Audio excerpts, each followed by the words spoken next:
Does it make sense to buy real estate right now? Is a question I get asked often, and you likely ask yourself a lot too. A better way to put it is, when hasn't it been a good time to own? Let's look at 5 reasons why it could be a good time to buy real estate right now, and you're going to want to stick around for the fifth one.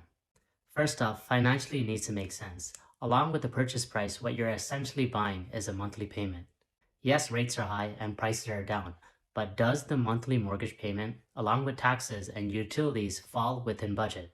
This is one question that no one is asking about and is being overlooked because everyone's attention is on purchase price and interest rate rather than looking at the monthly cost. Now, if the monthly payment along with the taxes and utilities are within budget, then it might be a good time to buy. Second is getting a good deal. You can't find a good deal if you don't look for it. Sellers might be in a situation where they need to sell the property because of higher payments, or because they have bought another property, or because they have already listed the property for quite some time and are pretty much done waiting. This could help in getting a better price today and including conditions such as financing and inspection. You might not have the pressure of pulling the trigger so quick today, and it can provide you with some peace of mind. Number three, competition. A few months ago, there has been a decent amount of supply, but not enough demand. But we are seeing the demand slowly picking up, especially for properties under 1.2 million in the GTA and also some freehold pre-construction properties. But I think there's still a good window of opportunity to find a property and offer on it, with you still being the only offer on the table. Now, us realtors sometimes get in trouble when we say that the market activity is picking up. And that is because we know how it feels to take a client, show them a few properties, just to find out minutes later that there are multiple offers on the table.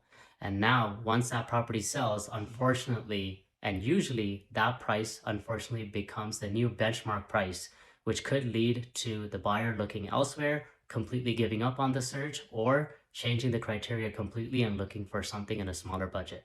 Number four is rates have stabilized. Waiting for rates to drop and then beginning your search might not be a wise idea. Simply being that with each rate decrease, more and more buyers will be added into that pool. At least getting pre-approved, looking around, and shopping for properties might be a good idea. If something makes sense in terms of price and monthly costs, you could pull the trigger. And if rates drop later on, you could go back to your bank or your mortgage broker and get a newer rate. Lastly is buying real estate with a long-term perspective. You shouldn't be buying real estate speculating that prices are going to go up or that rates are going to go down. Each and every day you will see some agent posting videos about how a certain owner lost a certain amount of money in such a short time by selling their property in today's market. But usually all these properties have been bought in the past 1 to 3 years. Now, looking at real estate from a 5 or a 10-year plus perspective, you don't need to hear it from me. Real estate has always done well in the long term.